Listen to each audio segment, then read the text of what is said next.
Racism runs in Fuentes' family? The Grange Park resident says his father resisted restaurants believed to have connections to the black community. Nicholas Fuentes, the nationally known Grange Park resident who promotes racism, points to his parents as sharing his hatred of African Americans. A couple of weeks ago, Patch reported how Fuentes had his mother, Lauren Fuentes, on his podcast last December. She suggested in vague terms that she knew the flavor of those responsible for the shooting at the Oak Brook Center Mall. That was before the police made any arrests. In response, Fuentes, who was student body president of Lyons Township High School before graduating in 2016, said his mother was calling out blacks. "Where do I get it?" he said, laughing. His mother laughed, too, joking, "I have no idea. You get it from your dad. Maybe that's right." In another episode of his podcast, Fuentes said his father, Bill Fuentes, would not take his family to certain restaurants because he believed they were associated with African Americans. "We would be deciding where to go to eat. What are we going to get for dinner tonight?" It was a running joke. "Me and my sister would say Applebee's, and my dad would say we will never eat at Applebee's," Fuentes said. "Not in a million years should you be caught dead," Fuentes said about Applebee's. "Go to a different restaurant, a local restaurant. No Applebee's. No Red Lobster. That is commonly known as black fare." Fuentes also shared another story about his family and restaurants. "Before me and my sister were born, my family had a saying about Olive Garden that contains the N-word that we're not allowed to say, that my parents wouldn't say around me and my sister about Olive Garden's relationship with black people. It contains a bad word. It contains a naughty word, so I'm not going to repeat it here. We don't eat there." Bill Fuentes, who works for a Roselle company, did not return a message for comment at his work Thursday morning. Nicholas Fuentes gained national attention last month when he and rapper Kanye West, now known as Ye, met with President Donald Trump at Mar-a-Lago in Florida. In a podcast last year, Fuentes said Trump was awesome because he was racist and sexist. But he lamented Trump was not anti-Semitic. Ye has also made anti-Semitic comments. We've got the leading presidential contender for the Republican nomination in 2024 this holiday weekend having a nice Thanksgiving dinner with Kanye West, the rapper who just lost all of his corporate sponsorship deals when he started saying he was going to go DEFCON 3 on the Jews. The leading Republican presidential candidate, their last president, Donald Trump, just hosted Mr. West this weekend. And also this man for what was apparently a very nice Thanksgiving dinner at the former president's home. And it sucks, and it is what it is, but that's why we need dictatorship. That's unironically why we need to get rid of all that. We need to take control of the media or take control of the government and force the people to believe what we believe. That's why we need a dictatorship. Force people to believe what we believe. We need a dictatorship, unironically. So that clip is from People for the American Way. They have a project called Right Wing Watch, where they monitor and document what's going on the ultra-right, on the far-right fringe.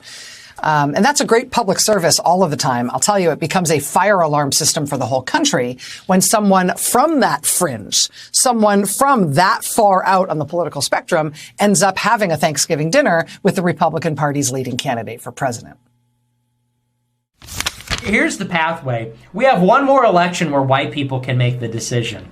The white people got to make the right decision, and then Trump's got to get in there and never leave. That, to me, at this point, is a pathway. It's time to shut up, elect Trump one more time, and then stop having elections. We have got to talk about the fundamentals of our worldview and what it would look like to build a society based on our distinct worldview. It looks like a society where women don't have the right to vote. And it looks like a society where boys and girls get married as teenagers and start having kids, and they don't use birth control, and they don't use contraceptives, and they have big families and a high birth rate.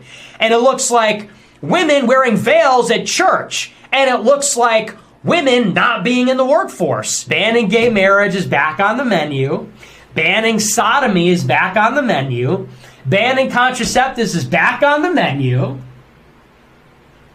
And basically, we're having something like Taliban rule in America, in a good way.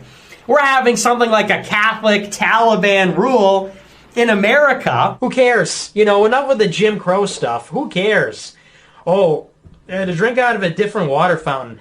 Big deal. Oh no, they had to go to a different school.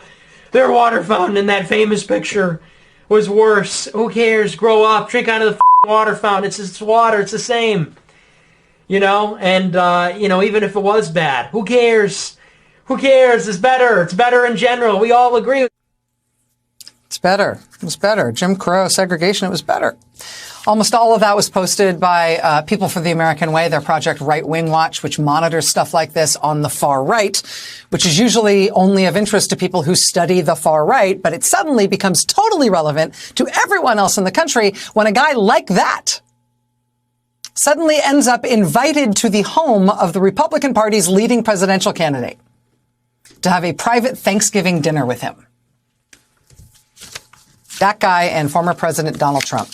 I should tell you, he is also a Holocaust denier. I'm not going to show you those clips of him denying the Holocaust, but they're there. He not only explicitly calls for the imposition of a dictatorship in this country, he's explicitly praised Hitler. He says Jewish people should not be allowed to participate in the U.S. government. And now he's having a nice private dinner with the man most likely to be the next Republican nominee for president of the United States. The reason groups like People for the American Way monitor guys like this and keep track of what they are saying and doing is not just because a guy like this might have an incidental effect someday on some real politician who interacts with them. No, the reason that it is worth keeping track of Holocaust-denying racist agitators who advocate race war and, I kid you not, burning women alive in America, the reason you monitor guys like that is not just because of their potential future impact someday on other people who have power. It's because of their power and because of the damage that they want to do.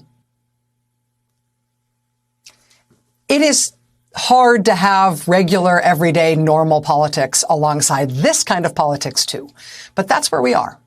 And the violent ultra-right will benefit greatly from this moment, whether or not any right-wing politicians do as well.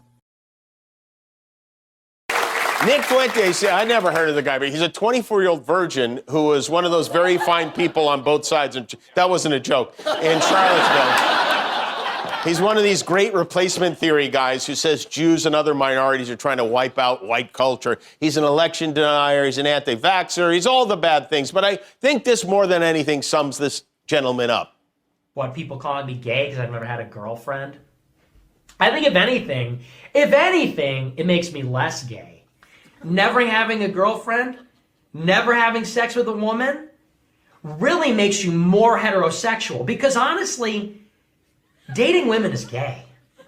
Having sex with women is gay. And having sex with men is gay. And you know, it's all gay.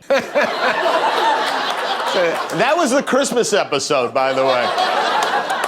Fuentes made a statement today saying Trump didn't know who he was and he didn't mean to bring any negative attention. Look, you know it's a bad sign when Kanye is only the third most controversial person at your dinner table, okay?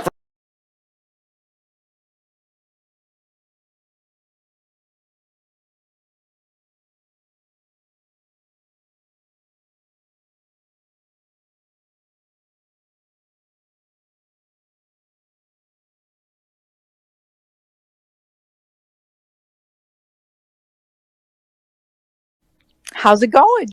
That's why I wanted you to bring me on, because I wanted to tell all your groypers Merry Christmas and how much I love all of them, right? Yeah, right. Well, I'll see you when I go upstairs, I guess, if you're still awake. But thanks for the call. That's her first appearance. That's her first appearance in the universe. Hopefully she doesn't get canceled for that. Hopefully she doesn't get in trouble.